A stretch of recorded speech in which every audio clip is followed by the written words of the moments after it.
বাম হাত কাটা, পা দুইটাও কাটা। হযরত জাফর নিজের হাত কাটা দুটো হাত দিয়ে শরীরের বুকের মধ্যে পতাকাটা উঁচু করে রেখেছে। পাশের সাহাবীরা ডাক দেয়, কয় নবীর সাহাবী, আমার নবীরে গিয়ে আমার সালামটা জানাইয়া, আর নবীরে বলে দিও আমার জীবন থাকতে ইসলামের পতাকা ছাড়ি নাই, ইসলামের পতাকা ছাড়ি নাই।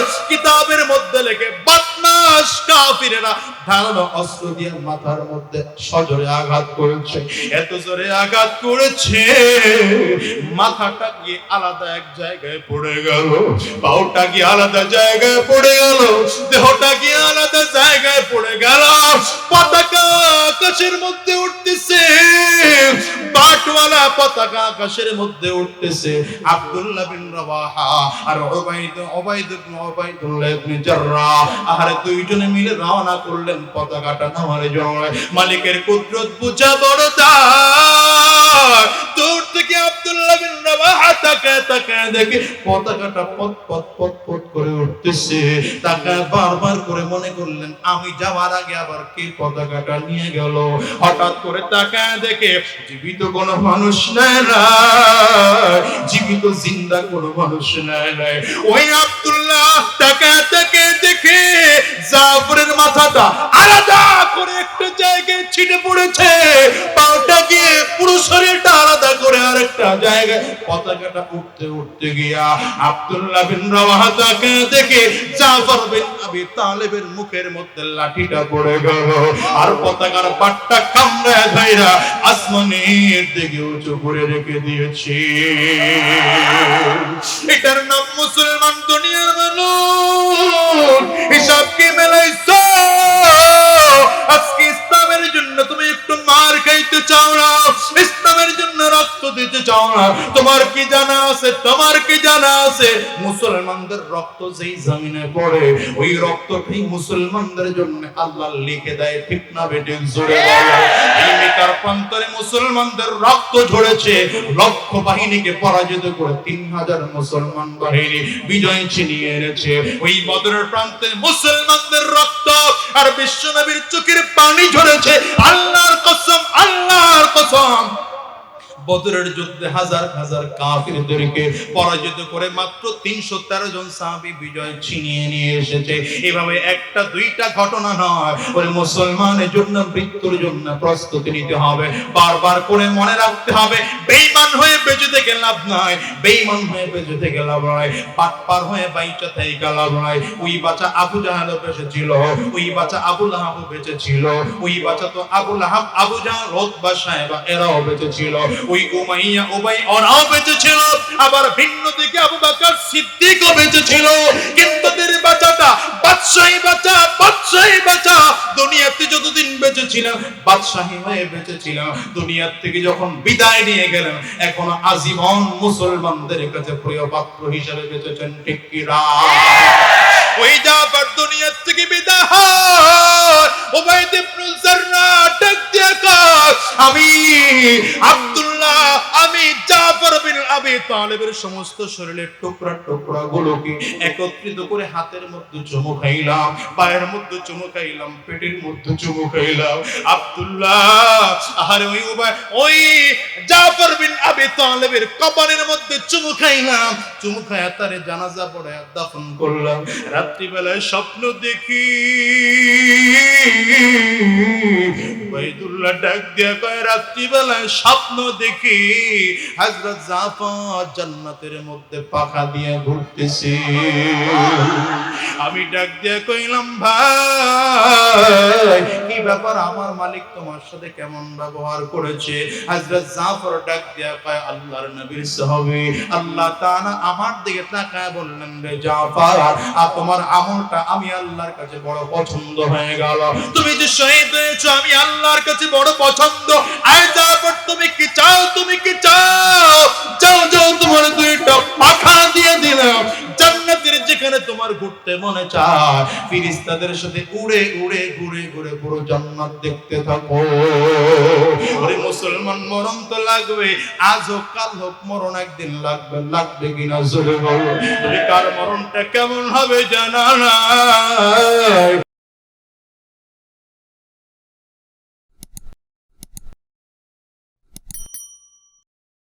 نحمده ونستعينه ونستغفره ونؤمن به ونتوكل عليه ونعوذ بالله من شرور أنفسنا ومن سيئات أعمالنا من يهد الله فلا مضل له ومن يضلله فلا هادي له ونشهد أن لا إله إلا الله وحده لا شريك له ونشهد أن محمدا عبده ورسوله قال تبارك وتعالى في كلامه المجيد وفرقانه الحميد آمنوا كما آمن الناس اللهم صل على محمد وعلى آل محمد كما صليت على إبراهيم وعلى آل إبراهيم إنك حميد مجيد اللهم بارك على محمد وعلى آل محمد كما باركت على إبراهيم وعلى آل إبراهيم إنك حميد مجيد لا إله إلا الله زبان খুলে জোরে আওয়াজ দিয়ে লা ইলাহা ইল্লাল্লাহ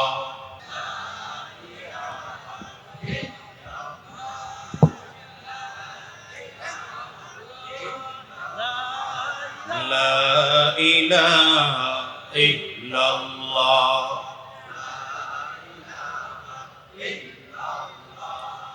لا إله إلا الله নৌকা চলে কি মাঝি ছাড়া জাহাজ চলে না সারেং ছাড়া রিক্সা চলে কি চালক ছাড়া বিমান চলে না পাইলট ছাড়া তেমনি করে তেমনি করে তেমনি করে দুনিয়াও চলে না আল্লাহ ছাড়া লা ইলাহা ইল্লাল্লাহ আরো জোরে আরো জোরে লা ইলাহা ইল্লাল্লাহ লা ইলাহা ইল্লাল্লাহ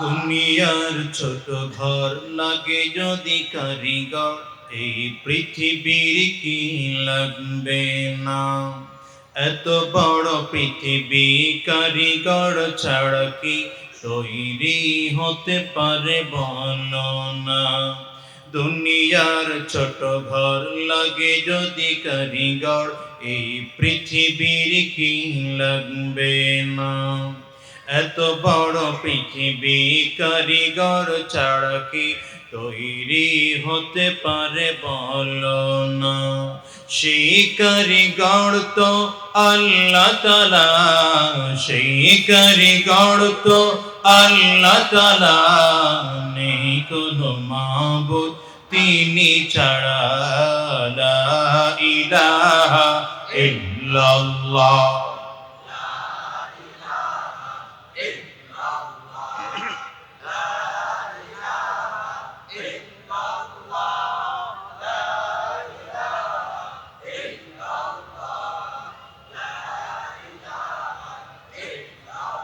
لا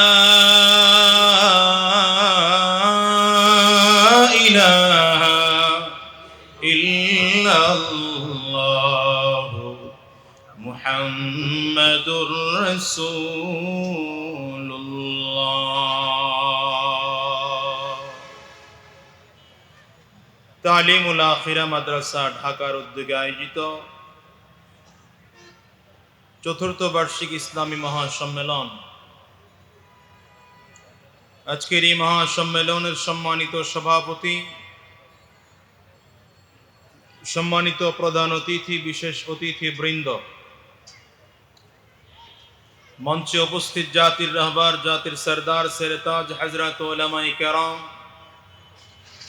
সম্মুখ পানে সমবেত দিন প্রিয়, ইসলাম প্রিয়, দিনদার, ইমানদার, মুমিন মুসলমান মর্দে মুজাহিদ ভাইরা, মুরব্বী বাবাজিরা, যুবক বন্ধুরা, কচিকাচা মাসুম বাচ্চারা, পর্দার অন্তরালে অবস্থানরত সম্মানিত শ্রদ্ধা মা ও বোনেরা, আল্লাহ পাকের শুকর যে আল্লাহ তাআলা আপনাকে আমাকে অত্যন্ত দয়া করে, মায়া করে, মোহাব্বত করে ভালোবেসে, আল্লাহ পাকের শুকর যে আল্লাহ তাআলা আপনাকে আমাকে অত্যন্ত দয়া করে, মায়া করে, মোহাব্বত করে ভালোবেসে আজকের এই দ্বীনি পরিবেশে, কোরআনি পরিবেশে, জান্নাতি বাগানে, ইমানদারদের মজলিসে, আল্লাহ ওয়ালাদের মজলিসে, বিশেষ করে আল্লাহ পাকের জাকিরিন ও শাকিরিন বান্দাদের মজলিসে যে আল্লাহ তাআলা আপনাকে আমাকে আসার বসার তৌফিক দান করেছেন, সে মহান রব্বুল আলামিনের দরবারে শুকর আদায় করি।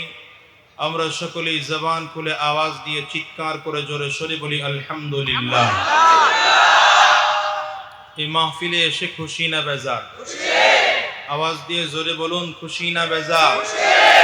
খুশির আওয়াজ কি আসতে হয় না জোরে হয়? আবারও বলুন, আসতে হয় না জোরে হয়?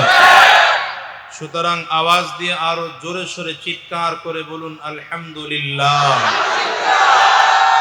আমরা প্রশংসা করলাম কার? আঙ্গুলটা উঁচা করে বলেন, প্রশংসা করলাম কার? প্রশংসা করতে হবে কার? সব কিছু চাইতে হবে কার কাছে? সম্পদ নাই, চাইব কার কাছে? সম্মান নাই, চাইব কার কাছে? সন্তান নাই, চাইব কার কাছে? গাড়ি বাড়ি নাই, চাইব কার কাছে? আরেক ভাইরে মারার জন্য পিস্তল নাই, চাইব কার কাছে? হ্যাঁ, সব কিছু যাবেন, তবে অবৈধ জিনিস আল্লাহর কাছে চাওয়া যাবে না। যাবে? বৈধ জিনিসগুলো আল্লাহ পাকের কাছে চাইতে হবে, ঠিক না? এগুলো নেতাদের কাছে চাওয়া যাবে না। বৈধ জিনিসগুলো আল্লাহ পাকের কাছে চাইলে আল্লাহ খুশি হন। দুনিয়ার মানুষের পরিস্থিতি হলো, মানুষের কাছে চাইলে মানুষ বেজার হয়, না চাইলে মানুষ খুশি হয়। আর আল্লাহ পাকের নিজাম আর পদ্ধতি হলো, আল্লাহ পাকের কাছে না চাইলে আল্লাহ বেজার হন, চাইলে আল্লাহ খুশি হন। এজন্য আল্লাহ পাকের কাছে চাবো। কার কাছে চাবো? আঙ্গুলটা উঁচা করে চিল্লায়া বলেন, কার কাছে চাবো? আরো জোরে চিল্লায়া বলেন, কার কাছে যাবো? তুমি মিটাও সকল চাওয়া, দুদিন আগে পরে তোমার কাছে সকল পাওয়া, সবই তোমার তরে, ঠিক কিনা? তুমি মিটাও সকল চাওয়া, দুদিন আগে পরে তোমার কাছে সকল পাওয়া, সবই তোমার তরে। তোমার পথে চললে সবাই, তোমার পথে চললে সবাই আসবে রে সেদিন, তোমার দয়ায় পূর্ণ আমার সারানিশিদিন, তোমার দয়ায় পূর্ণ আমার সারানিশিদিন। আল্লাহ তুমি দয়ার সাগর, আল্লাহ তুমি দয়ার সাগর, রহমানুর রহিম। তোমার দয়ায় পূর্ণ আমার সারানিশিদিন, তোমার দয়ায় পূর্ণ আমার সারানিশিদিন। দেওয়ার মালিক কে? আঙ্গুলটা উঁচা করে চিল্লায় বলো দেওয়ার মালিক কে? আরো জোরে দেওয়ার মালিক কে? সন্তান দেওয়ার মালিক কে? ক্ষমতা দেওয়ার মালিক কে? সম্পদ দেওয়ার মালিক কে? সম্মান দেওয়ার মালিক কে? আরো জোরে চিল্লায় বলুন কে? দুনিয়ার মানুষের কাছে চাইলে পাওয়া যেতেও পারে, নাও যেতে পারে। মানুষের কাছে চাইলে মানুষ বেজার হয়, না চাইলে মানুষ খুশি হয়। আর আল্লাহ বলেন আমার কাছে যদি চাওয়ার মতো চাওয়া যায়, আমি বান্দারে দেওয়ার জন্য তৈয়ার। উদউনি আস্তাজিব লাকুম। বান্দা মুসিবতে পড়ে গেছো, আমি আল্লাহর কাছে চাও, আমি আল্লাহ তোমার ডাকের সাড়া দেওয়ার জন্য প্রস্তুত। আমি আল্লাহ কত কাছে জানা, নাহনু আকরাবু ইলাইহি মিন হাবলিল ওয়ারিদ।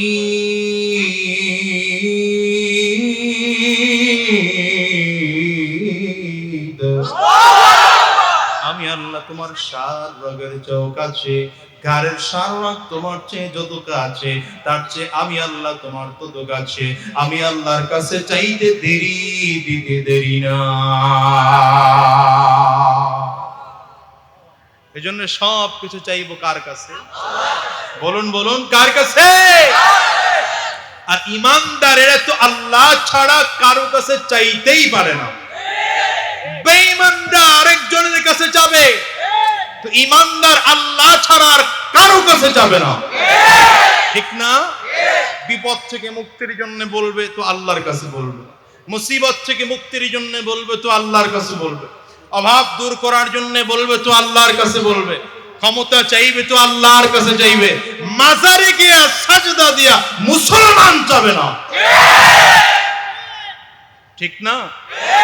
শোনেন, মুসলমান আর কাফিরের মধ্যে একটা বড় পার্থক্য আছে। এটা আল্লাহ তাআলা কোরআনুল কারীমে বলেন, আমিনু কামা আমানান নাস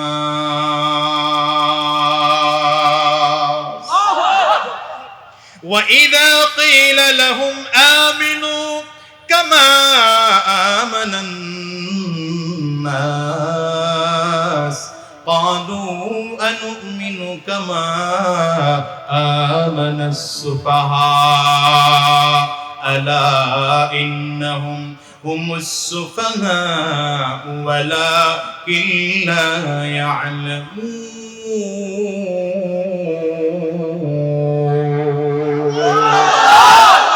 কথাটা কার? এই চিল্লায় বলেন কথাটা কার? আল্লাহ রাব্বুল আলামিন বলেন, দুনিয়ার কিছু বেঈমান আর কাফির মুশরিকরা আছে, এদেরকে যখন বলা হয় সাহাবায়ে কেরামদের মতো করে ঈমান আনো, এই বদমাশগুলো বলে সাহাবায়ে কেরামদের মতো ঈমান আনবো, আবু বকরের মতো ঈমান আনবো, ওমরের মতো ঈমান আনবো। ওমর তো বোকা, আবু বকর তো বোকা, নাউজুবিল্লাহ কইবেন। আবু বকর তো বোকা, ওমর তো বোকা, ওসমান তো বোকা।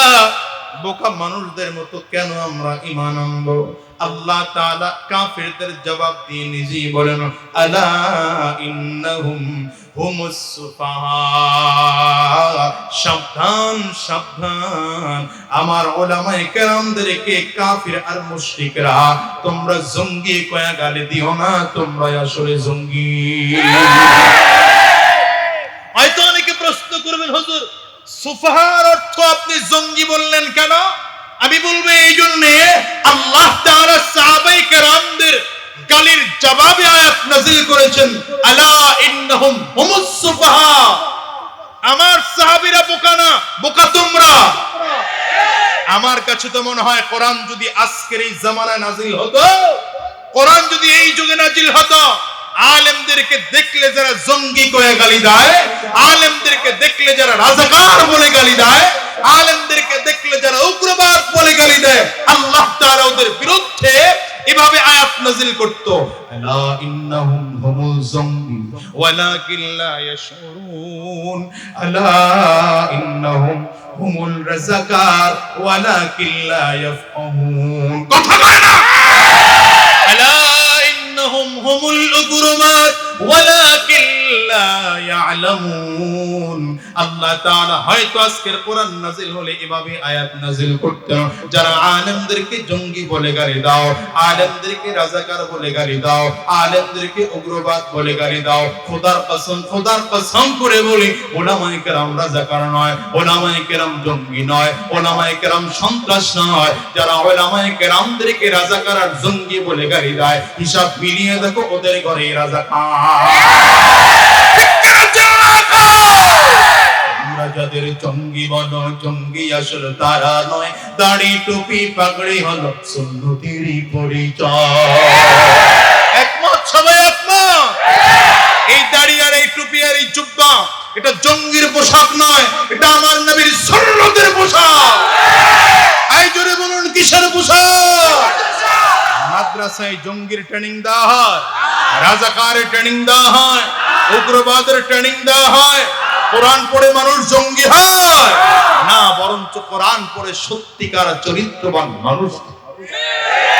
ঠিক না বেঠিক? কোরআন পড়ে কি তৈরি হয়? তোমরা যাদের জঙ্গি বলো, জঙ্গি আসলে তারা নয়, দাড়ি টুপি পাগড়ি হলো সুন্নতেরই পরিচয়। ঠিক না? ভার্সিটি আর কলেজগুলো অস্ত্র গুদাম রেখে জঙ্গিবাদী বলছো কেন মাওলানাদের দেখে? পত্রিকার পাতা খুললে ডাবি, রাবি, চাবি, জাবি, জবি, বুঝে না? বুঝে না? হ্যাঁ, বুঝেন তো? পত্রিকার পাতা খুললে কোনোদিন দেখছেন যাত্রাবাড়ি মাদ্রাসার এক ছাত্র আরেক ছাত্রের মাথা ফাটাইছে?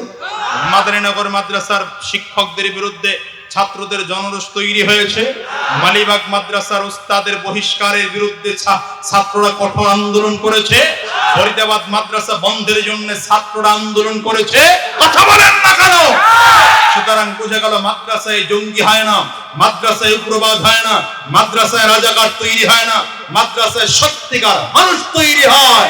রাজাকার ওই প্রাইভেট ইউনিভার্সিটিতেই হয়, কারণ ওটা ওই সেই 2-3 বছর আগে গুলশান হোটেল হামলার মাধ্যমে প্রমাণ হয়ে গিয়েছে এদেশের দাড়িওয়ালা, টুপিওয়ালা, কোরআনওয়ালারা রাজাকার আর জঙ্গি নয়, ওদের লোকজনগুলোই জঙ্গি। ঠিক কিনা বলো?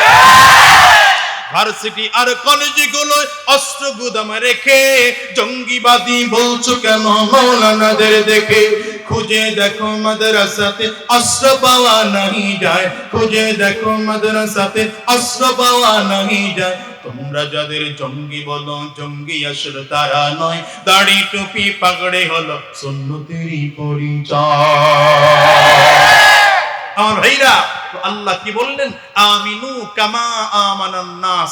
ঈমান আনো তো সাহাবায়ে কেরামদের মতো ঈমান আনো, ঈমান আনো তো আবু বকরের মতো ঈমানদার হও, ঈমানদার হও তো আমরের মতো ঈমানদার হও, ঈমানদার হও তো ওসমানের মতো ঈমানদার হও, ঈমানদার হও তো আলীর মতো ঈমানদার হও, ঈমানদার হও তো খালিদ বিন ওয়ালিদের মতো ঈমানদার হও।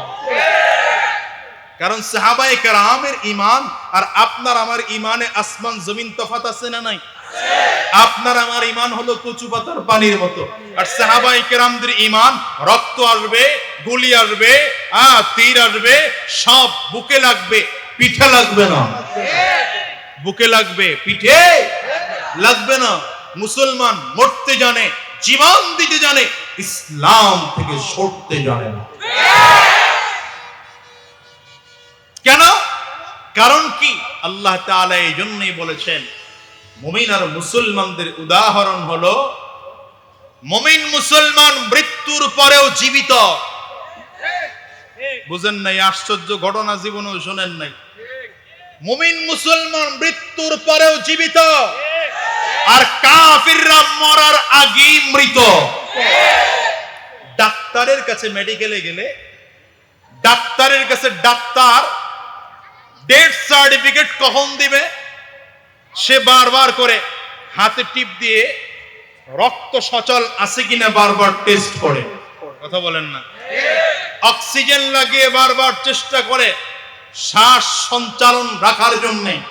তার মানে ডাক্তার বোঝাতে যায় একজন দেহের মধ্যে, একটি দেহের মধ্যে যতক্ষণ শ্বাস আছে ততক্ষণ মানুষটা বেঁচে আসে, শ্বাস নাই মানুষটা বেঁচে নাই। কথা বলে না? এটা হলো ডাক্তারের থিওরি। কার থিওরি বলেন না? কার থিওরি? ডাক্তারের থিওরি হলো যতক্ষণ শ্বাস আছে মানুষটা বেঁচে আছে, শ্বাস নাই ডাক্তার কি করবে? ডেথ সার্টিফিকেট লিখে দিবে। এই জন্য দেখবেন মাঝে মাঝে ডাক্তারেরা মানুষকে বোঝানোর জন্য আইসিইউর মধ্যে ঢুকায়া রোগী মারা গেছে 5 দিন আগে, 5 দিন ইনজেকশন দিয়া পেটটারে উঁচু নিচু করায়া 50 লাখ টাকা বিল করে বের করে দিছে। আছে তো? তার মানে ডাক্তাররা বোঝাতে চায় এটা ডাক্তারি হিসাব নিকাশ হলো এই, দুনিয়ার মানুষের হিসাব নিকাশ হলো এই, শ্বাস যতক্ষণ চলে, রূহ যতক্ষণ আছে লোকটা জীবিত, রূহ নাই শ্বাস নাই লোকটার জীবিত নাই। কিন্তু আল্লাহর কোরআন বলছে ভিন্ন কথা। আল্লাহর কোরআন বলছে যার মধ্যে ঈমান আছে লোকটা জীবিত। বুঝে না? বুঝে না? বুঝে না? যার মধ্যে ঈমান আছে লোকটা কি জীবিত, যার মধ্যে ঈমান নাই লোকটা জীবিত থাকলেও মৃত। যার মধ্যে ঈমান নাই লোকটা জীবিত থাকলেও মৃত। বলেন না? জীবিত থাকলেও মৃত।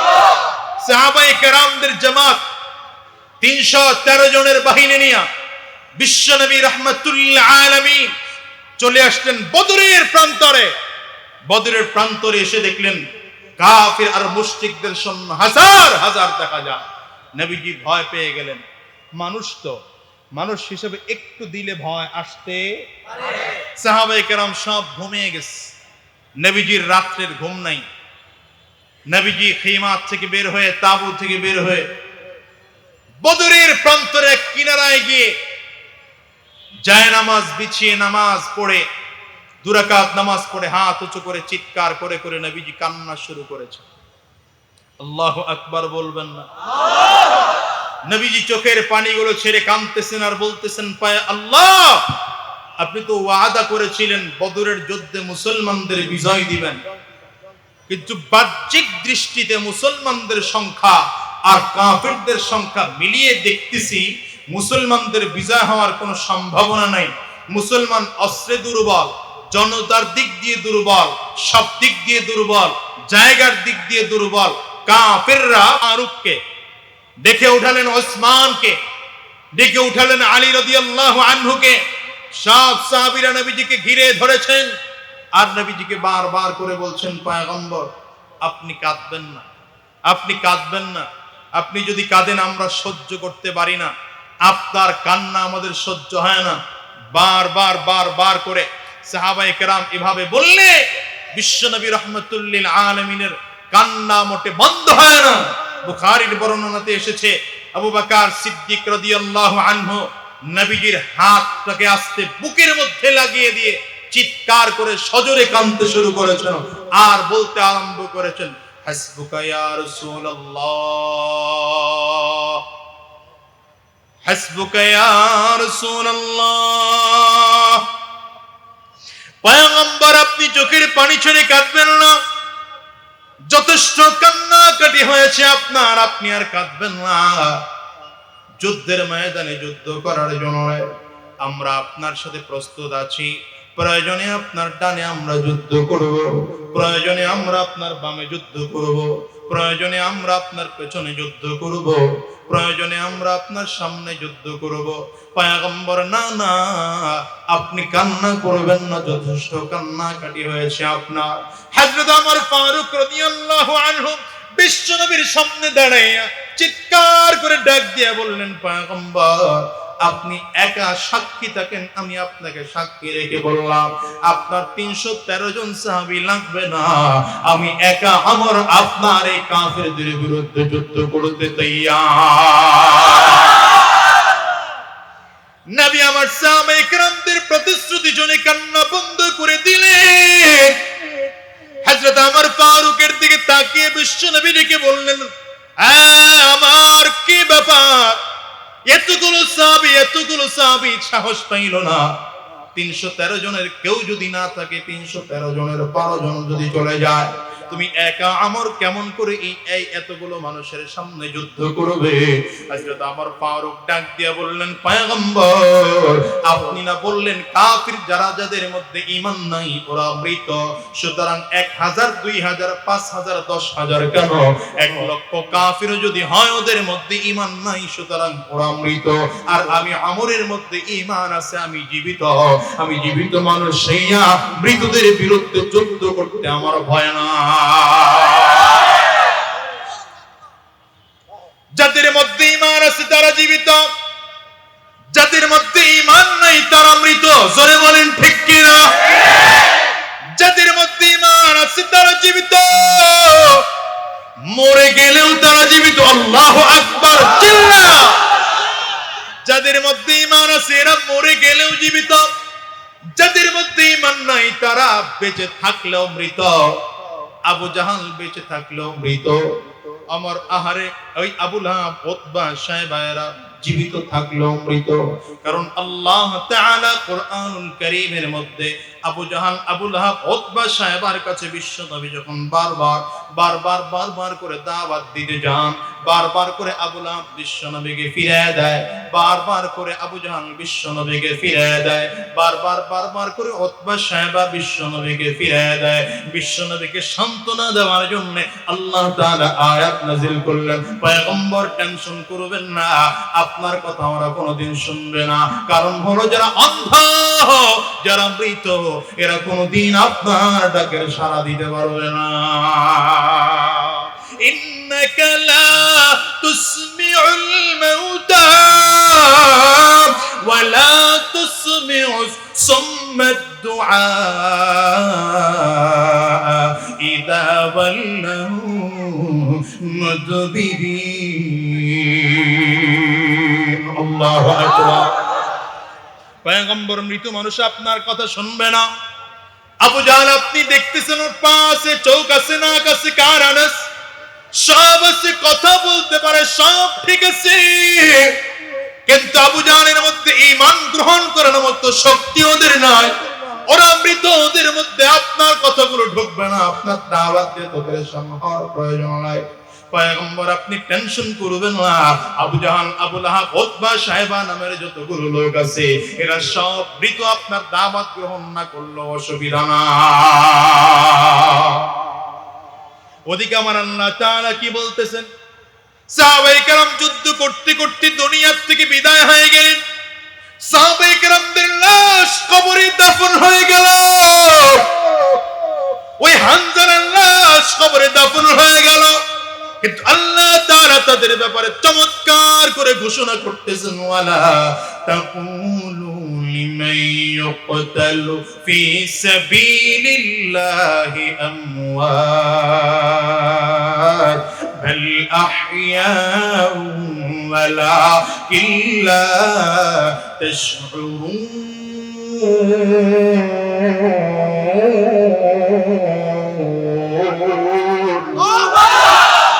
যারা সাহাবায়ে কেরাম দুনিয়া থেকে বিদায় হয়ে গেলেন, আল্লাহ তাআলা বারবার করে ডাক দিয়া বলে, আমার রাস্তায় যুদ্ধ করতে করতে যারা দুনিয়া থেকে বিদায় হয়ে গেল, আমার রাস্তায় যারা রক্ত ঢাললাম, যাদের শরীর থেকে টপ টপ করে আমার দিনের জন্য রক্ত ঝরেছে, সাবধান দুনিয়ার মানুষ, এদেরকে মৃত বলবা না। আল্লাহু আকবার বলো। বুঝেন ব্যাপারটা, বুঝেন? দুনিয়ায় জীবিত থাকা মানুষটাকে আল্লাহ বলেন মৃত, আবার মৃত মানুষটাকে আল্লাহ বলতেছেন জীবিত। পার্থক্যটা কি? ব্যাপারটা কি? ব্যাপার হলো ঈমান। একজনের মধ্যে ঈমান আছে তো লোকটা মরে গেছে, কিন্তু মরে নাই, লোকটা জীবিত। দেখেন না কবরের লাশ তাজা পাওয়া যায় এমনি মনে করছে। ওই ডাক্তার, তোমার কোন ডাক্তারের ডাক্তারি সেখানে চলবে বলো? তাহলে ইমানদারেরা মরার পরেও বলেন বলেন, এই কথাটা কিন্তু আজ পর্যন্ত আপনারা শুনেন না, আমি যা বুঝি। কথা কয় না কেন? কথাটা মুখস্থ করে যাবেন। ইমানদারেরা মৃত্যুর পরেও, বেঈমানেরা জীবিত থাকা অবস্থায়ও। মনে থাকবে, মনে থাকবে। এজন্য হযরত ওমর ফারুক বিশ্বনবীর হাত ধরে ফেলেছেন, পয়গম্বর আপনি কাঁদবেন না। বদরের প্রান্তরে আপনার 313 জন সাহাবীর 312 জন যদি চলে যায়, আমি আমার একা যথেষ্ট কাফিরদের সাথে যুদ্ধ করার জন্য। নবী আমার ডেকে বললেন, আমার কেমনে সম্ভব? হযরত ওমর ফারুক ডেকে বললেন, পয়গম্বর আপনি না বলেছেন যাদের মধ্যে ঈমান নাই ওরা মৃত, সুতরাং কাফির মুশরিক হাজার হাজার হাজার থাকতে পারে, সমস্যা নাই, কিন্তু আমি একটা বুঝি, ওদের মধ্যে ঈমান নাই ওরা মৃত, আমার মধ্যে ঈমান আছে, আমি জীবিত। একজন জীবিত মানুষের সামনে যদি হাজার হাজার মৃত মানুষ থাকে কোনো সমস্যা নাই। এই জন্যই তো বিশ্বনবী রাহমাতুল লিল আলামিন ওই মুতার প্রান্তরে যখন বাহিনী রেডি করে ফেললেন, মুতার প্রান্তরে রোমান সৈন্য 1 লক্ষ। কত লক্ষ? 1 লক্ষ। বলেন না কত লক্ষ? 1 লক্ষ রোমান সৈন্য। 1 লক্ষ রোমান সৈন্যের বিরুদ্ধে বিশ্বনবী রাহমাতুল লিল আলামিন মাত্র 3000 সাহাবায়ে কেরামদের, মুসলমানদের জামাআত তৈরি করলেন। বলুন তো বাহ্যিক দৃষ্টিতে 1 লক্ষের বিরুদ্ধে যুদ্ধ করবে 3000, এটা সম্ভব? বাহ্যিক দৃষ্টি থেকে সম্ভব। কিন্তু আমার নবী ভালো করে জানেন, আমার নবী ভালো করে জানেন ইমানদারদের মধ্যে জীবিত অবস্থাটা আছে। ইমানদারের মধ্যে যখন ঈমানি পাওয়ার থাকে, ঈমানি পাওয়ার নিয়ে যখন আল্লাহর রাস্তায় নেমে যায়, আল্লাহর সাহায্য তাদের সিনার মধ্যে চলে আসে। এরা যখন তরবারি চালায়, এরা তরবারি চালায় না, এদের সাথে ফেরেশতারা সংযুক্ত হয়। আমার মুসলমান ভাইরা, মুসলমান বন্ধুরা, আমার বাবাজিরা, এজন্য মুসলমান ইমানদার যারা হয় এরা মৃত্যুর পরেও জীবিত। মরে গেল আল্লাহ তাআলা এদেরকে মৃত বলেন না, মৃত বলেন না। আর বেঈমান যারা, এরা দুনিয়ায় বেঁচে থাকলেও তারা জীবিত, তারা জীবিত থাকার পরও মৃত, তাদের কোনো অবস্থা নাই। এজন্য রোমান সৈন্যের বিরুদ্ধে আমার নবী মাত্র 3000 বাহিনী রেডি করলেন। বিশ্বনবী রাহমাতুল লিল আলামিন সেনাপতি নির্ধারণ করার জন্য 3000 সাহাবায়ে কেরামদের মধ্য থেকে প্রথম নামটা ঘোষণা করলেন। আল্লাহর নবী ডাক দিয়া বললেন, যায়েদ কোথায়?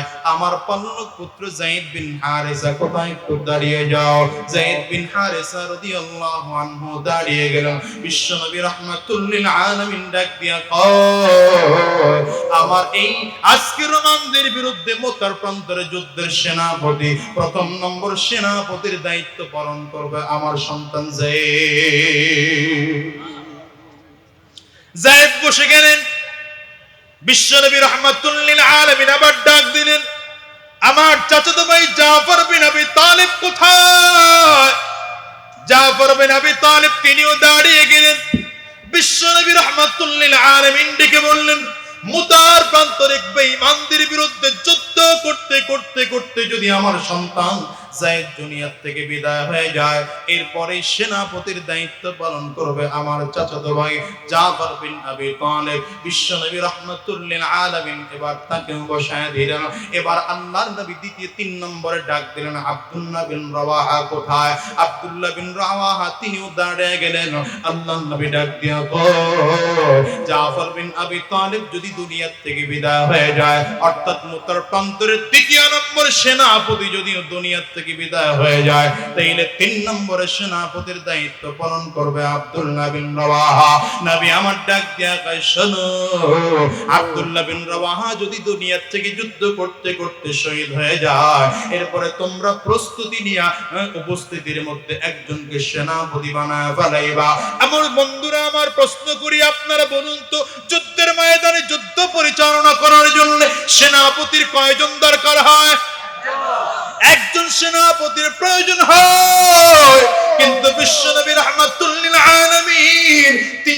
নাম ঘোষণা করে কে বুঝাইতে চাইলেন? আমার নবী তিনজনের নামটা ঘোষণা করে বুঝাইতে চাইলেন। এরা একজনও বাঁচবে না, তিনজন আল্লাহর রাস্তায় শহীদ হয়ে যাবে। বিশ্বনবী রাহমাতুল লিল আলামিন বললেন, যাও তাড়াতাড়ি যাও, তোমাদের রক্ত দেওয়ার জন্য প্রস্তুত হও। তিনজনে ডাক দেয়া কয়, তিনজন চলে যাও, বাড়ির থেকে বিদায় নিয়ে আসো, সন্তান বাবা মায়ের কাছ থেকে বিদায় নিয়ে আসো। হযরত যায়েদ রাদিয়াল্লাহু আনহু বিশ্বনবীর সামনে দাঁড়িয়ে বললেন, পয়গম্বর, আমার বাবা নাই, আমার মা নাই, আমার পালক পিতা তো আপনি, আর আমার মা হলেন আম্মা জান আয়েশা সিদ্দিকা রাদিয়াল্লাহু আনহা। ও পয়গম্বর, আপনি আমার নাম ঘোষণা করছেন, আমার মা ঘরে বসে শুনেছে, আমার তো পারমিশন নেওয়ার জন্য আর কারো কাছে যাওয়ার প্রয়োজন নাই, আমি এখানে দাঁড়াইয়াই প্রস্তুত, আপনি বললে এখনই যুদ্ধের ময়দানে রওনা করব। আল্লাহু আকবার। জাফর বিন আবি তালিব বাড়িতে রওনা করলেন। বাড়ির সামনে যেয়ে স্ত্রীকে ডাক দিলেন, প্রাণের স্ত্রী বের হও। প্রাণের স্ত্রীর সামনে দাঁড়ায় ডাক দেয়া কয়, স্ত্রী আমার, দোয়া করো, দোয়া করো, যুদ্ধের ময়দানে যাব। বিশ্বনবী রাহমাতুল লিল আলামিন আমার নামটা সেনাপতির দায়িত্ব দিয়েছেন, সুতরাং আমাকে মতার প্রান্তরে যেতে হবে। স্ত্রী হাত উঁচু করেছেন, কিতাবের মধ্যে লেখে হাত উঁচু করে করে আল্লাহর কাছে স্ত্রী কান্না করেন আর ডাক দেয়া কয়, মালিক, আমি দোয়া করি আমার স্ত্রীকে তুমি গাজী বানাইয়া সহি সালামতে আবার বাড়ি ফিরাইয়া দিও।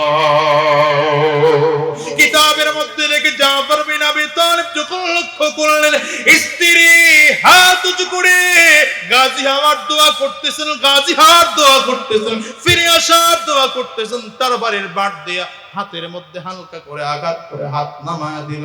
ডাক দিয়া বললেন, প্রাণের স্ত্রী গো, উল্টা দোয়া করো না, উল্টা দোয়া করো না, কারণ আমার নামটা বিশ্বনবী দ্বিতীয় নম্বরে ঘোষণা করেছেন। আমার আগেও একজন সেনাপতি আছেন, পরেও একজন সেনাপতি আছে, এই জন্য আমি নিশ্চিত মারা যাব, আমি শহীদ হয়ে যাব। আমার জন্য উল্টা দোয়া করো না, বরঞ্চ এই দোয়া করো, আল্লাহ তাআলা যেন আমার শহীদ বানাইয়া তোমার শহীদের স্ত্রীর মর্যাদা আল্লাহ দেয়। হযরত জাফর বিন আবি তালিব রওনা করলেন সামনের দিকে। স্ত্রী বারবার বারবার করে পেছন দিয়ে ডাক দেয়, সন্তানগুলো বারবার করে পেছন দিকে ডাকে আর জোরে জোরে ডাক দেয়, আব্বু। হযরত জাফর পেছন দিকে মোটেই তাকালেন না। কে পেছন দিয়ে ডাক দেয় কারো দিকে তাকালেন না, সামনের দিকে চললেন, কারণ আল্লাহর নবীর যুদ্ধের ময়দানে শহীদ হতে হবে। আল্লাহর নবীর ওয়াদা, আল্লাহর নবীর ঘোষণা, নবীর ঘোষণাকে বাদ দেওয়া যাবে না। নিশ্চিত শাহাদাতের পেয়ালা পাই আর নিজের কন্ট্রোল রাখতে পারলেন না। সন্তানের দিকে প্রক্ষেপ নাই, স্ত্রীর দিকে প্রক্ষেপ নাই, কারো কথা শুনলেন না, সামনের দিকে রানা। এবার আব্দুল্লাহ বিন রাওয়াহার পালা, 3 নম্বর সেনাপতি আব্দুল্লাহ বিন রাওয়াহা বাড়ির সামনে চলে গেলেন। কিতাবের মধ্যে লেখে আব্দুল্লাহ বিন রাওয়াহা সেই দিন মাত্র প্রথম বিয়ে করেছে। এই মাত্র রাত্রিবেলায় তার জীবনের সবচেয়ে বড় আরামের রাত, ফুল সজ্জার রাত হবে, বাসর রাত হবে। আব্দুল্লাহ বিন রাওয়াহা দরওয়াজার সামনে দাঁড়ায় শুনতেছে স্ত্রীর মধুর কণ্ঠে আল্লাহর কালামের তিলাওয়াতের আওয়াজ। দরওয়াজাটা বাহির দিয়ে লাগাইয়া দিলেন। আব্দুল্লাহ বিন রাওয়াহা দরওয়াজা বাহির দিয়ে লাগাইয়া স্ত্রীকে লক্ষ্য করে, প্রাণের স্ত্রী গো, একটু কোরআন তিলাওয়াত বন্ধ করো, আমার দুটি কথা একটু মনোযোগ সহকারে শ্রবণ করো। ও প্রাণের স্ত্রী, তুমি কি জানো বিশ্বনবী আমার নাম সেনাপতির দায়িত্ব দিয়ে 3 নম্বরে ঘোষণা করেছেন, আমাকে মতার প্রান্তরে যাওয়া লাগবে। প্রাণের স্ত্রী, তোমার কাছে একটু পারমিশন চাই যাওয়ার জন্য, আর তুমি দোয়া করো আল্লাহ তাআলা যেন শহীদ বানায় আমার কিয়ামতের ময়দানে উঠায়। স্ত্রী ডাক দিয়া কয়, স্বামী আমার, একটু আগে না আপনার সাথে আমার বিয়ে হলো, এখনো পর্যন্ত আমি আপনার চেহারাটা ভালো করে দেখতে পারি নাই, আর আমি মদিনার একজন সুন্দরী রমণীর খুশি আমার চেহারাটা আপনি দেখলেন না, একটু দরওয়াজাটা করে ভেতরে ঢুকেন, আমি আপনার চেহারাটা দেখে রাখবো, একটু দুজনে আলাপ করব, কথা বলবো। হযরত আব্দুল্লাহ বিন রাওয়াহা ডাক দিয়া কয়, প্রাণের স্ত্রী সাবধান, আমারে ভেতরে ডাকবা না, যদি তুমি ভিতরে আমারে ডাক দাও, তোমার সুন্দর চেহারার দিকে তাকাইলে হয়তো আমি আবার নিজের কন্ট্রোল রাখতে পারবো না, আমি হয়তো তোমার প্রেমে মুগ্ধ হয়ে যাব। আমি চাই না তোমার প্রেমে মুগ্ধ হয়ে আল্লাহর নবীর কোনো আদেশ অমান্য করতে। সাবধান, আমি ঘরে ঢুকবো না, আমার ঘরে ঢোকার জন্য তুমি বাধ্য করো না। প্রাণের স্ত্রী ডাক দেয়া কয়, স্বামী আমার, ওয়াদা করলাম যদি আপনি ঘরের মধ্যে ঢুকেন আমি কোনো প্রেম আপনার কাছে নিবেদন করবো না, তবে আপনার সুন্দর চেহারাটা একটু দেখে রাখবো। যারা স্বামী হিসেবে পাইলাম তার দেখা পাইলাম না। কিয়ামতের ময়দানে আপনি যখন শহীদ হইয়া কিয়ামতের ময়দানে উঠবেন, আমি আল্লাহর সামনে দাঁড়াইয়া লক্ষ কোটি কোটি মানুষের মধ্য থেকে জানো আমি আমার স্বামী আব্দুল্লাহ বিন রাওয়াহাকে যেন অনায়াসে চিনতে পারি। আব্দুল্লাহ বিন রাওয়াহা ডাক দেয়া কয়, স্ত্রী আমার, তোমার মনের বাসনা যদি হয় তাইলে শুনে রাখো, আমার দিকে তাকায় তোমার চিনা লাগবে না। তোমার মনের চাহিদা যদি এই হয়, তোমার মনের চাহিদা যদি এই হয়, তাইলে শুনে রাখো, আমি আব্দুল্লাহ বিন রাওয়াহা ওয়াদা করলাম কিয়ামতের ময়দানে আল্লাহ তাআলা তোমারে আমার স্বামী স্ত্রী বলে পরিচয় করায় দিবে। তিনজন সেনাপতি নিয়া সাহাবায়ে কেরামদের 3000 সাহাবীর জামাত রওনা হলো মুতার প্রান্তরে। আমার মুসলমান ভাইরা, লম্বা কথা, মুতার প্রান্তরে যুদ্ধ তুমুল বেগে আরম্ভ হয়ে গেল। সাহাবায়ে কেরামরা সেনাপতির নেতৃত্বে তুমুল বেগে যুদ্ধ শুরু করে দিলেন। প্রথমেই সেনাপতি হলেন যায়েদ বিন হারিসা, আল্লাহ নবী বিশ্ব নবী রাহমাতুল লিল আলামিন পাল্লব ছেলে। এই যায়েদ বিন হারিসা কে? যে যায়েদ বিন হারিসা আমার নবীর বড় প্রিয় পাত্র ছিল। যায়েদ বিন হারিসা আমার নবীর কাছে এসে পাল্লব ছেলে হিসেবে থাকে। যায়েদ বিন হারিসার বাবা মা বহুত দিন পরে খোঁজাখুঁজি করতে করতে গিয়ে পায় বিশ্ব নবী মুহাম্মদুর রাসূলুল্লাহর কাছে তাদের সন্তান আছে। আল্লাহর নবীর কাছে যায়েদের বাবা এবং মা এসে ডাক দিয়া কয়, ও পয়গম্বর, আমার সন্তানকে আমরা নিয়ে যেতে চাই। আল্লাহর নবী কিছু বলেন না, কিন্তু নবীজির মনটা চায় না যে যায়েদ তারে ছেড়ে যাও, কারণ আমার নবীও যায়েদরে মহব্বত করে, যায়েদও আমার নবীরে মহব্বত করে। নবী আমার ডাক দিয়া কয়, তোমাদের সন্তানকে তোমরা নিয়ে যাইবা, আমি বাধা দেব না, আমার বাধা দেওয়ার অধিকার নাই, কিন্তু শোনো, যায়েদের কাছে জিজ্ঞাসা করে দেখো, যায়েদ যদি না যাইতে চায় ওরে নিতে বাধ্য করো না, ওরে যাইতে বাধ্য করো না। বাবা আর মা দুইজন গিয়া যায়েদের সামনে দাঁড়ায় ডাক দিয়া কয়, ও বাবা, মুহাম্মদের কাছে কেন তুই থাকো? মুহাম্মদের তো সম্পদ কম, আমাদের সম্পদ অনেক, আমাদের বাড়িতে চল, আমরা তোরে সম্পদ দেব, আমরা তোরে অনেক আরামায়েশ দেব। হযরত যায়েদ চোখের পানি ছাইড়া কান্দে আর ডাক দিয়া কয়, মা বাবা, তোমাদের ঘরে এই সম্পদ থাকতে পারে, তোমাদের ঘরে আরামায়েশ থাকতে পারে, কিন্তু আল্লাহর কসম, নবীর ঘরে থেকে আমি যা পাইছি তোমাদের ঘরে কিন্তু সেগুলো না। এই যায়েদ বিন হারিসা যুদ্ধের ময়দানে রওনা হয়। যুদ্ধ করতে করতে দুনিয়া থেকে বিদায় হয়ে শহীদ হইয়া আল্লাহর জান্নাতে হযরত যায়েদ বিন হারিসা চলে গেলেন। দ্বিতীয় নম্বর সেনাপতি পতাকাটা উঁচু করে ধরলেন ডান হাত দিয়া। কিতাবের মধ্যে লেখে আব্দুল্লাহ হযরত জাফর বিন আবি তালিব ডান হাত দিয়ে ইসলামের পতাকা, কালিমা খচিত পতাকাটা উঁচু করে রেখেছে। কাফির আর মুশরিকরা হযরত জাফর বিন আবি তালিবকে লক্ষ্য করে বারবার করে আঘাত করে, কিন্তু আল্লাহর নবীর সাহাবী, আল্লাহর নবীর চাচাতো ভাই বাহাদুর মানুষ যুদ্ধের ময়দানে বীর বিক্তেছেন। যুদ্ধ করতে করতে হঠাৎ করে কোন এক বদমাশ হযরত জাফর বিন আবি তালিবের ডান হাতের মধ্যে আঘাত করেছেন। আঘাতটা এত জোরে হয়েছে উঠতেছে, ডান হাতটা কেটে জমিনের মধ্যে পড়ে গেল। পতাকাটা উঠতেছে, হযরত জাফর বাম হাত দিয়ে পতাকাটাকে উঁচু করে রেখেছে। আবার এক কাফির এসে বাম হাতটার মধ্যে কোপ দিয়েছে, বাম হাত কেটে জমিনের মধ্যে পড়ে গেল। দুইটা হাত টাস টাস করে কেটে জমিনের মধ্যে পড়ে গেল। কিন্তু কিতাবের মধ্যে লেখে জাফর বিন আবি তালিব, নবীজির প্রিয় সাহাবী, বুকের মধ্যে দুইটা হাত কাটা হাত দিয়া বারবার করে পতাকাটা আগলায় রাখে, আগলায় রাখে। কাফির মুশরিকরা ডান পাওটাও কাইটা পালায়, বাম পাওটাও কেটে পালায়। হযরত জাফর বিন আবি তালিবের অবস্থা বড় খারাপ। পাশের সাহাবীর দিকে তাকায় ডাক দিয়ে কয়, ও নবীর সাহাবী,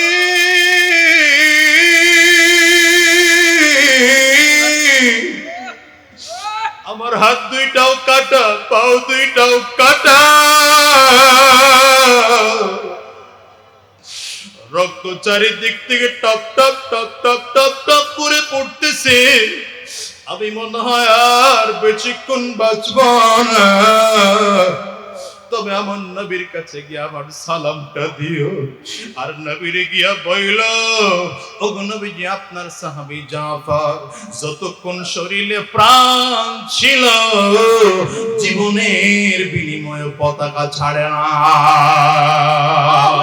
এই বাংলার মুসলমান, আজকে নবীজির ইসলাম দুনিয়া থেকে বিদায় হয়, তুমি ঘরে বসে ঘুমাও আর বাটপারি আর চিটারি করে লম্বা লম্বা লেকচার ছাড়ো। তোমার বিরুদ্ধে কাফির মুশরিকরা চক্রান্ত ষড়যন্ত্র চালায়। এরে মুসলমান, তুমি ঘরে বসে ঘুমাও, নবীজির পতাকা দুনিয়া থেকে বিদায় নিতেছে, নবীজির ইসলাম দুনিয়া থেকে বিদায় নিতেছে। আমি তোমাদের কাছে জানতে চাই, আমার নবীর দ্বীন, আমার নবীর ইসলাম রক্ষা করার জন্য আমাদেরও যদি জাফরের মতো হাত কাটা যায়, ইসলাম থেকে সরব না, পাও কাটা যায়, ইসলাম থেকে সরব না, জীবনটাও যদি চলে যায়, ইসলাম থেকে সরব না। কারা কারা তৈয়ার আছো? দুইটা হাত।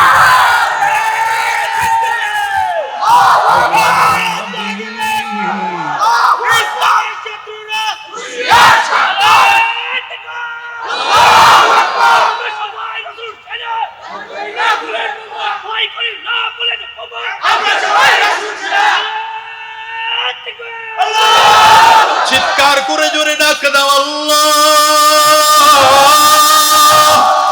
আওয়াজ করে জোরে চিল্লায় ডাক দাও আল্লাহ। আমালিক তোমার এই গোলামদের দিকে তাকিয়ে তাকিয়ে দেখো, আজকে শরীর আখড়ার এই মাঠের মধ্যে বসে এই মানুষগুলো ওয়াদা করেছে, ওয়াদা করেছে এরা কোরআনের জন্য রক্ত দেবে, জীবন দেবে, জীবন দেবে। যদি দুনিয়া থেকে মাথাটাও শেষ হয়ে যায়, ইসলাম থেকে সরবে না, আল্লাহ কবুল করে না। ইসলামী হুকুমত সাধনায় আমার, শাহাদাত জীবনের কামনায় আমার। ইসলামী হুকুমত সাধনায় আমার, শাহাদাত জীবনের কামনায় আমার। জীবনের বিনিময় রাশেদার যুগ ফিরায় দিতে এই ধরাতে আবার। ইসলামী হুকুমত সাধনায় আমার, শাহাদাত জীবনের কামনায় আমার। ঠিক কিনা? লাখ জনতার এই তো আশা, হাজার মায়ের বুকে কাতর ভাষা। লাখ জনতার এই তো আশা, হাজার মায়ের বুকে কাতর ভাষা। পৃথিবীতে জালিমের গোষ্ঠী যত, ওরাই তো সমাজের বড় গাথা। ইসলামী হুকুমত সাধনায় আমার, শাহাদাত জীবনের কামনায় আমার। হযরত জাফরের ডান হাতটাও কাটা, বাম হাতও কাটা, পা দুইটাও কাটা। হযরত জাফর নিজের হাত কাটা দুটো হাত দিয়ে শরীরের বুকের মধ্যে পতাকাটা উঁচু করে রেখেছে। পাশের সাহাবীরা ডাক দেয়, কয় নবীর সাহাবী, আমার নবীরে কি আমার সালামটা জানাইয়া, আর নবীরে বলে দিও আমার জীবন থাকতে ইসলামের পতাকা ছাড়ি নাই, ইসলামের পতাকা ছাড়ি নাই। কিতাবের মধ্যে লেখে বদমাশ কাফিরেরা ধারালো অস্ত্র দিয়ে মাথার মধ্যে সজোরে আঘাত করেছে, এত জোরে আঘাত করেছে মাথাটা গিয়ে আলাদা এক জায়গায় পড়ে গেল, পাউটা গিয়ে আলাদা জায়গায় পড়ে গেল, দেহটা গিয়ে আলাদা জায়গায় পড়ে গেল। পতাকা আকাশের মধ্যে উঠতেছে, বাটওয়ালা পতাকা আকাশের মধ্যে উঠতেছে। আব্দুল্লাহ বিন রাওয়াহা আর উবাইদুল্লাহ ইবনে জাররাহ আর দুইজনে মিলে রওনা করলেন পতাকাটা নামার জন্য। মালিকের কুদরত বুঝা বড় দার, দূর থেকে আব্দুল্লাহ বিন রাওয়াহা তাকায় দেখে পতাকাটা পত পত পত পত করে উঠতেছে। তাকায় বারবার করে মনে করলেন আমি যাওয়ার আগে আবার কে পতাকাটা নিয়ে গেল। হঠাৎ করে তাকায় দেখে জীবিত কোন মানুষ নাই, জীবিত জিন্দা কোন মানুষ নাই। ওই আব্দুল্লাহ তাকায় দেখে জাফরের মাথাটা আলাদা করে একটা জায়গায় ছিটে পড়েছে, পাটা গিয়ে পুরো শরীরটা আলাদা করে আরেকটা জায়গায় পতাকাটা উঠতে গিয়া আব্দুল্লাহ বিন রাওয়াহা তাকায় দেখে জাফর বিন আবি তালেবের মুখের মধ্যে লাঠিটা পড়ে গেল, আর পতাকার পাটটা কামড়ায় ধইরা আসমানের দিকে উঁচু করে রেখে দিয়েছে। এটার নাম মুসলমান দুনিয়ার মানুষ। হিসাব কি মেলাইছো? আজকে ইসলামের জন্য তুমি একটু মার খাইতে চাও না, ইসলামের জন্য রক্ত দিতে চাও না। তোমার কি জানা আছে, তোমার কি জানা আছে মুসলমানদের রক্ত যেই জমিনে পড়ে ওই রক্তটাই মুসলমানদের জন্য আল্লাহ লিখে দেয়, ঠিক না বেঠিক? জোরে বলো। এই মেকার প্রান্তরে মুসলমানদের রক্ত ঝরেছে, লক্ষ বাহিনীকে পরাজিত করে 3000 মুসলমান বাহিনী বিজয় ছিনিয়ে এনেছে। ওই বদরের প্রান্তে মুসলমানদের রক্ত আর বিশ্বনবীর চোখের পানি ঝরেছে। আল্লাহর কসম, আল্লাহর কসম, বদরের যুদ্ধে হাজার হাজার কাফিরদেরকে পরাজিত করে মাত্র 313 জন সাহাবী বিজয় ছিনিয়ে নিয়ে এসেছে। এভাবে একটা দুইটা ঘটনা নয়, ওই মুসলমানের জন্য মৃত্যুর জন্য প্রস্তুতি নিতে হবে। বারবার করে মনে রাখতে হবে বেঈমান হয়ে বেঁচে থেকে লাভ নাই, বেঈমান হয়ে বেঁচে থেকে লাভ নাই, পাটপার হয়ে বাইচা থেকে লাভ নাই। ওই বাচ্চা আবু জাহেল বেঁচে ছিল, ওই বাচ্চা আবু লাহাব বেঁচে ছিল, ওই বাচ্চা তো আবু লাহাব, আবু জাহেল, উতবা, সাইবা এরাও বেঁচে ছিল, ওই উমাইয়া, উবাই ওরাও বেঁচে ছিল, আবার ভিন্ন দিকে আবু বকর সিদ্দিকও বেঁচে ছিল। কিন্তু তাদের বাচ্চাটা বাদশাহী বাচ্চা, বাদশাহী বাচ্চা দুনিয়াতে যতদিন বেঁচে ছিল বাদশাহী হয়ে বেঁচে ছিল, দুনিয়া থেকে যখন বিদায় নিয়ে গেলেন এখন আজীবন মুসলমানদের কাছে প্রিয় পাত্র হিসেবে বেঁচেছেন, ঠিক কি না? ওই জাফর দুনিয়া থেকে বিদায় হয়, উবাইদ ইবনে জাররাহ ডাক দিয়ে কয়, আমি আব্দুল্লাহ, আমি জাফর বিন আবি তালেবের সমস্ত শরীরের টুকরা টুকরা গুলোকে একত্রিত করে হাতের মধ্যে চুমু খাইলাম, পায়ের মধ্যে চুমু খাইলাম, পেটের মধ্যে চুমু খাইলাম। আব্দুল্লাহ আরে ওই জাফর বিন আবি তালেবের কপালের মধ্যে চুমু খাইলাম, চুমু খায়া তারে জানাজা পড়ে দাফন করলাম। রাত্রিবেলায় স্বপ্ন দেখি, উবাইদুল্লাহ ডাক দিয়া কয়, রাত্রিবেলায় স্বপ্ন দেখি হযরত জাফর জান্নাতের মধ্যে পাখা দিয়ে ঘুরতেছে। আমি ডাক দিয়া কইলাম, ভাই কি ব্যাপার, আমার মালিক তোমার সাথে কেমন ব্যবহার করেছে?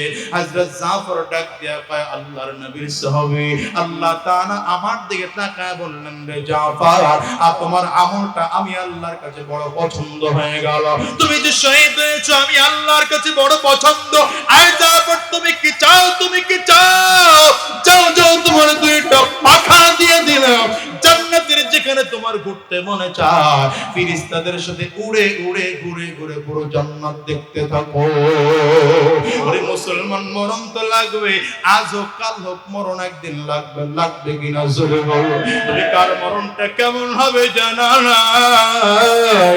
জাফরের মতন মৃত্যু কয়জনের হবে? ওই আব্দুল্লাহ দুল বাজাদাইনের মতো মৃত্যু কয়জনের হবে? ওই আব্দুল্লাহ বিন রাওয়াহার মতো মৃত্যু কয়জনের হবে? ওই হযরত ওসমানের মতো মৃত্যু কয়জনের হবে? হিসাব মিলায় কি দেখো না, কত মানুষ মৃত্যুর সময় কত অবস্থা খারাপ হয়ে যায়, আবার কত মানুষ মৃত্যুর সময় কত দামি দামি জায়গায় মৃত্যু হয়, সাজদা অবস্থায় মানুষের মৃত্যু হয়, কাবা তাওয়াফ করা অবস্থায় মৃত্যু হয়, আবার কারো কারো কবরের মধ্যে তাকায় দেখো, কারো কবরের মধ্যে লাশ তাজা পাওয়া যায়, আবার কারো কবর থেকে আগুন বের হয়, ধোঁয়া বের হয়। হিসাব মিলাও রে যুবক, আজকের মাহফিলটা থেকে ওয়াদা করে যাও, বেঈমান হয়ে মালিকের দুনিয়া থেকে বিদায় নিতে চাইলা, দুনিয়ায় যতদিন থাকবো ঈমান নিয়ে থাকবো। কারা কারা তৈয়ার আছে? দুইটা হাত উঠায় দেখা, একটু জোরে চিল্লায় ডাক দাও আল্লাহ, আরো জোরে ডাক দাও আল্লাহ, আওয়াজ করে চিল্লায় ডাক দাও আল্লাহ। ওগো আমার মালিক, এই মানুষগুলোকে কবুল করে নাও। চিৎকার করে জোরে বলো আমিন, আরো জোরে আওয়াজ করে চিল্লায়া বলো আল্লাহুম্মা আমিন। হাত তুলুন আমার ভাইরা, আমার মুসলমান বন্ধুরা, আমার বাবাজিরা, আজকের এই মাহফিলটাতে আপনারা খুশি না বেজা? জোরে আওয়াজ দিয়ে কথা বলুন, খুশি না বেজা? আরে ভাই, মাদ্রাসায় কত ইয়াতীম বাচ্চারা আছে, আমি তো প্রায় বলি, আজকেও বলি, আপনার ঘরে বাবা আছে, মা আছে, আপনি ইয়াতীম বাচ্চাদের দরদ বুঝবেন না। আমি প্রায় কথাটা বলি, আজকেও বলি, আমার মাদ্রাসার ঘটনা। গত বছর মাহফিল শেষ করে 3:30টার দিকে বাসায় আসলাম, মাদ্রাসায় এসে দেখি আমার বাবুর্চির সাথে ছোট্ট একটা বাচ্চা ঘুমায়। জিজ্ঞাসা করলাম, বাবুর্চি, বাচ্চা কোথাও বাড়ি গেল না? বাবুর্চি ডাক দিয়া কয়, ওর তো কেউ নিতে আসে নাই। আমি বাচ্চাটারে ডাক দিয়ে উঠাইয়া জিজ্ঞাসা করলাম, বাবারে বাড়ি যাস নাই কেন? ও আমার দিকে তাকায় তাকায় চোখ দিয়ে পানি ছড়িয়ে কান্না করতেছে, আর ডাক দিয়ে বলে, হুজুর বাড়ি কার কাছে যাব? আমার তো মা নাই, আমার তো মা নাই, আমার তো বাবাও নাই। আমার বাবা দুনিয়ার থেকে বিদায় নেওয়ার পরে মা আর এক পুরুষের কাছে বিয়ে বসছে, ওখানে গেলে আমারে মারে। পকেট থেকে 20 টাকা বের করে ডাক দিয়ে কয়, হুজুর এই 20টা টাকা আমার হাতে আছে, 5 দিন মাদ্রাসা বন্ধ, আমি 5 দিন কিনে খাবো, হুজুর আমারে মাদ্রাসায় থাকার সুযোগ করে দেন।